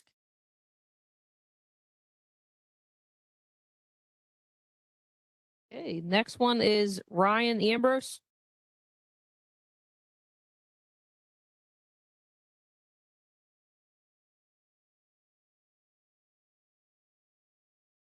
Good evening, Commission Board members. My name is Ryan Ambrose. I'm a lifelong Baltimore County resident. I'm also the business agent for Plumbers and Steamfitters Local 486 here in Baltimore. I want to address two claims that this commission keeps hearing that do not reflect how modern closed-loop facilities are actually designed and what these projects mean for local union trades. First, water use. Some of the biggest numbers people cite are from older cooling methods. That is not the right way to evaluate modern closed-loop facilities. Modern closed-loop systems can reduce freshwater use by up to 70% in some cases. They reuse the same water repeatedly instead of constantly drawing new water from the system. What matters is that facilities using closed-loop systems should be judged on how they are actually engineered and reviewed, not on outdated assumptions. These systems are designed to reduce demand on freshwater resources, and they still must meet environmental standards before they move forward. Second, the jobs. People call these construction jobs temporary. Well, I'm 26 years into a temporary job. I've built my entire career in the trades, and I can tell you it's one of the best things that's ever happened to me in my life. A single data center project can run for years, typically 3 to 6 years from planning through completion. These projects are built in phases, expanded, and upgraded over time. That creates steady demand for skilled union trades like steam fitters, plumbers, electricians, and HVAC technicians. For Baltimore County, that means real local work, real apprenticeship pathways, and long-term economic activity tied to skilled labor. These are careers that support families with good wages, health care, and pensions. They cannot be outsourced, and the people doing this work live and spend money in their own community. When we talk about these projects, we should focus on current engineering, actual local benefits, and long-term union careers that support people in Baltimore County. Next is Linda Dorsey Walker. Should also be virtual, not on. Next is Wayne Kern. Wayne Kern.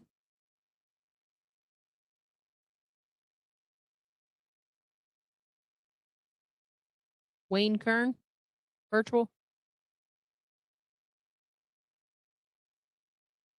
Might have stepped away. Next is Brandon Hill.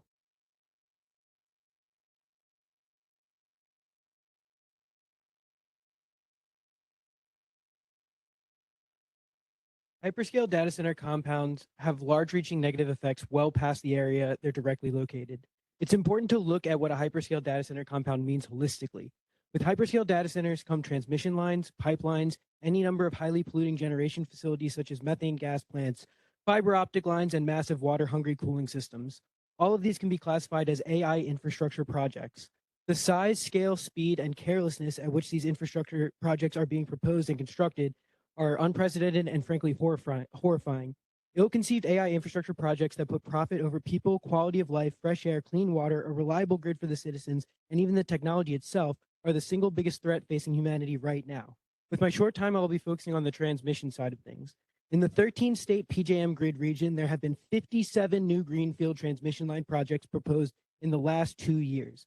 Sami Abdusalam, the senior manager of transmission planning at PJM, has stated that data center constructions are the main driving factor for the new proposed transmission in the region. Right now in Maryland, there are 4 new greenfield transmission line projects. The Maryland Piedmont Reliability Project, Marl, which cuts through pristine Western Maryland, sections of the misleadingly named BGE Tri-County Upgrade Project, and a small section of line in Frederick. Officials at PJM have said there are at least 2 more greenfield transmission line projects in Maryland to be announced soon. They have also stated that they don't want to release the bigger plan too fast, as it may scare people. Keeping that in mind, there have been talks of new hyperscale data center compounds proposed all over the state of Maryland, and 300 plus more proposed in Virginia alone, whom we share a grid with. There's talks of putting hyperscale data centers in Calvert County, Carroll County, Baltimore County, Frederick County, Harford County, Montgomery County, and several places on the Eastern Shore, and the list seems to keep getting longer. How many greenfield transmission line projects will be needed to get power to all of these hyperscale constructions if they are continued to be proposed and approved?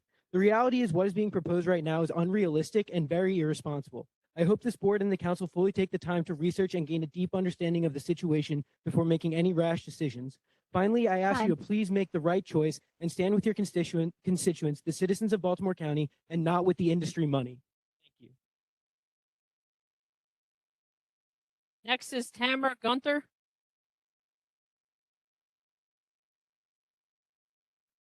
We are on number Hello. 51. Thank you so much. Hello. My name is Tamara Gunter. I am the president of the Greenland Community Association and advocate for Route 43 corridor located in Middle River. I urge Baltimore County to protect our communities from the harmful impact of data centers. These massive facilities bring excessive noise, air pollution, water consumption, and a strain on the electric grid that burdens all of the existing residents and ratepayers. Data centers do not create meaningful local jobs. They are not true economic development. They are corporate profit machines that leave our communities holding the cost. We should never have to choose our health for corporate wealth. I guarantee communities of color, economically disadvantaged communities, rural areas, waterfront properties will get the short end of this stick when these decisions are made. I have no faith at all in Maryland's leadership or current administration to put people over profit. Baltimore County, please lead and stop the bleed to our communities. Our neighborhoods, waterfronts deserve a good quality of life. No data centers near our homes, community, and businesses. Thank you. Next is Denise Harrington, who's also virtual. Denise Harrington.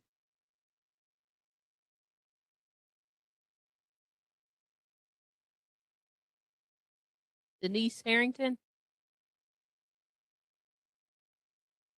All right, next is Jyoti Mohan.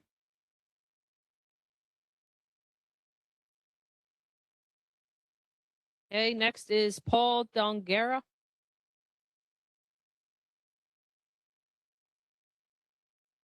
That one should be virtual. Not on there either. Paul Dongera.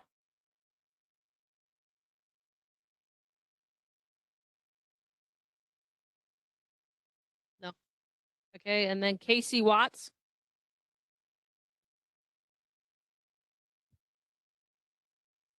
Oh, it's on. Oh, it's on. Good.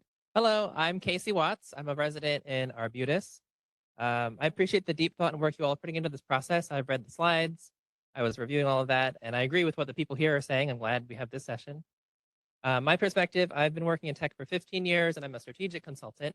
I have some idea of what you're doing and planning here, not entirely, but when I'm planning, I always make sure my clients fully investigate an optimistic estimate and a pessimistic estimate. And usually the pessimistic one is more true what ends up happening. We are here with AI and data centers in a hype bubble. And so I think we should not trust the optimistic or even the realistic estimate. I think the estimate of what's going to happen is more likely the pessimistic end of the range of estimates that we're coming up with.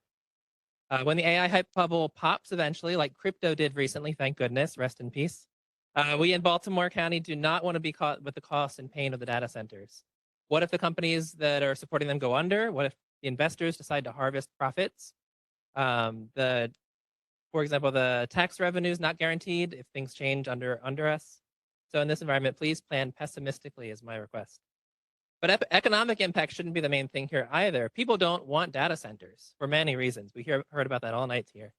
I can't remember an issue that has had so many of my non-political friends riled up, texting and group chats, which you wouldn't get to see, but I'm telling you about them. There are some that I'm in that are like that. Thank you all for including our perspectives here in the process. And as a fellow public servant, I also work for Maryland, but I'm not here representing Maryland. I know it's hard to receive so many perspectives. So thank you all for taking this with grace. People are rightfully concerned about the data centers, and please say no to data centers. Next is Chris Modello.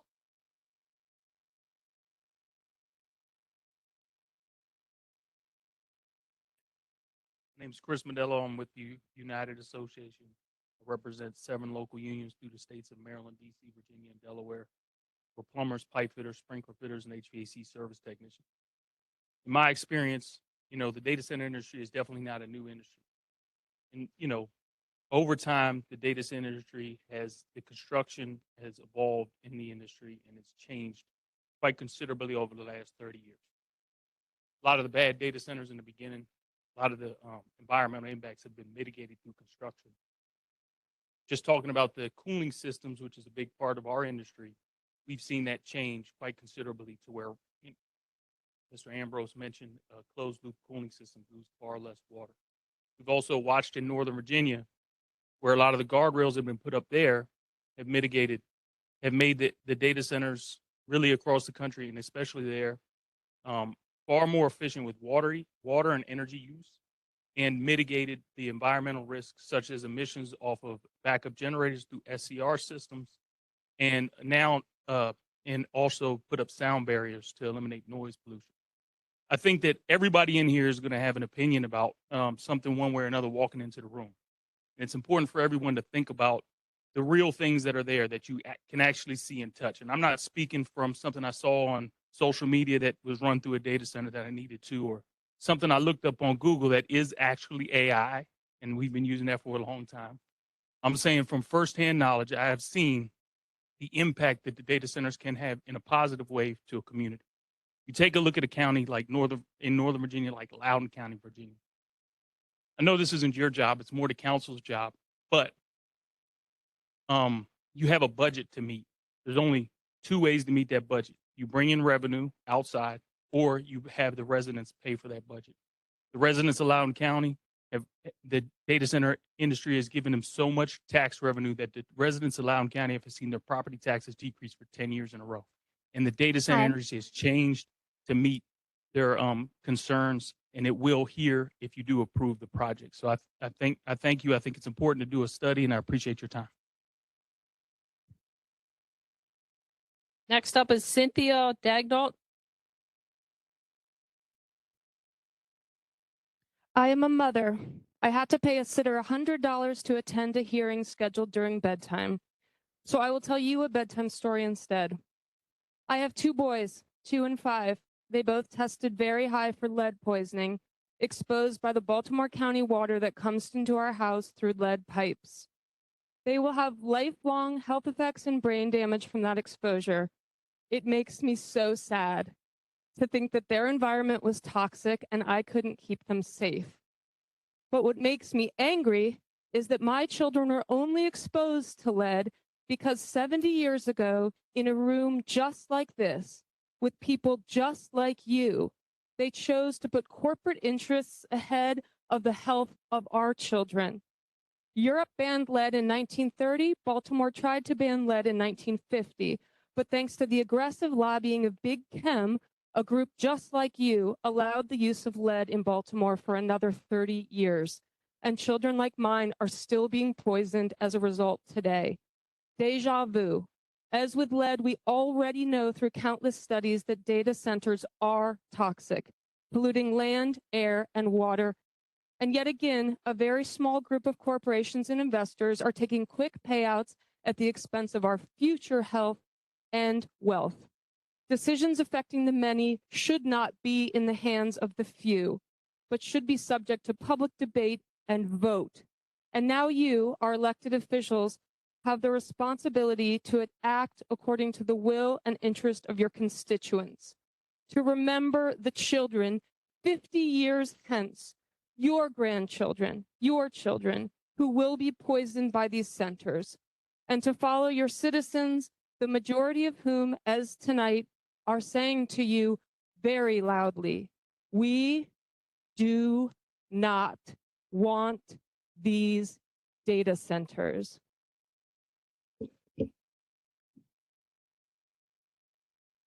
We have one more virtual speaker who signed up late, Asia Johnson, and then we have 2 others after that.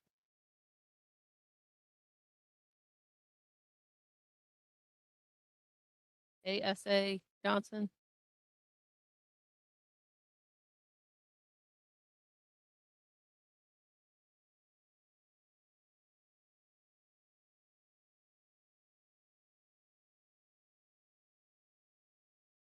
Asia Johnson.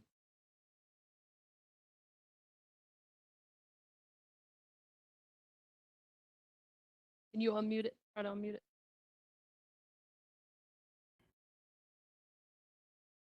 Aisha Johnson. Asa Johnson. Not coming on. All right, next we got Sean Dix.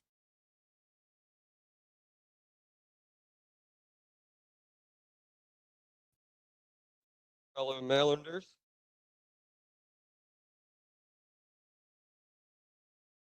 My name is Sean Dix. I work for an engineering firm as a land surveyor. I have firsthand experience with data centers in Loudoun County, Virginia. Not only is the beautiful scenic views being completely destroyed, family homes for generations are forced to be sold or even taken. The homes that are still occupied are completely impacted from the skyrocketing electric bills to absolutely filthy water. These data centers provide round-the-clock construction, which comes with major pollution from all the equipment and vehicles, and of course, never-ending noise.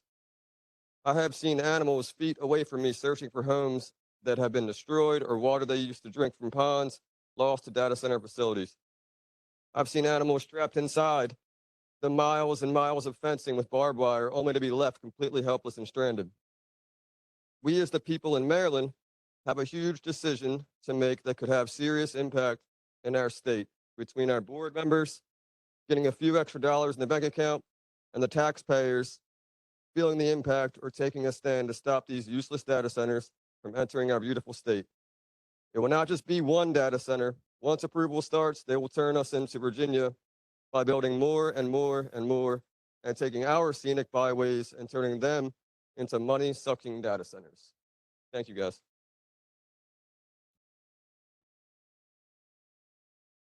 Last speaker is Jeff Dixon.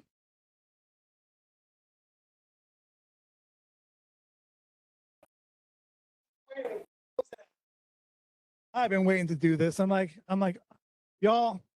First of all, my name is Jeff Dixon. I'm coming from Calvert County, and it's a 2-hour drive. So and also, I want to like to thank Harford County. They're in the process of banning data centers. So kudos to them. I basically live near Dominion, which is heavy industrial, and I live almost a mile away from them, and they have sound barrier walls. A 60-foot concrete wall is supposed to be a sound barrier. I live a mile away. My point is, one of my points is, they're in a heavy industrial area, but right across the street is a residential area. Noise and pollution do not listen to the barriers that are for the property. They just go right over, and the sound can go for miles. And also, I'd like to share this video from NBC News 4 about data center complaints from Loudoun County. So hopefully this will work.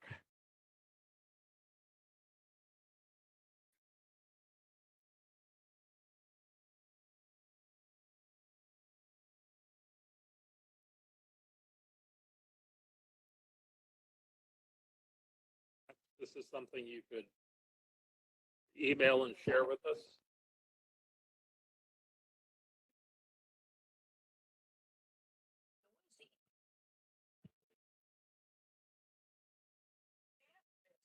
Loud drone driving along Loudoun County Parkway near Waxpool Road. Even rolling up the window doesn't drown it out. And the closer you get to this data center, the noise grows louder, especially on the Loudoun County Parkway side. We measured the sound using an app and hit 90 decibels, a level considered high that requires ear protection if they're sustained. So would you like this in your neighborhood? I don't think so. Thank you very much. Thank you. That is the end of our speaker list. Thank you all. That concludes our speaker registration. I want to thank everyone who came to speak or who came to us online. The planning board, the planning staff will take all of your comments into consideration. As I said before, if you have additional material that you'd like to send to us, please feel free to do so.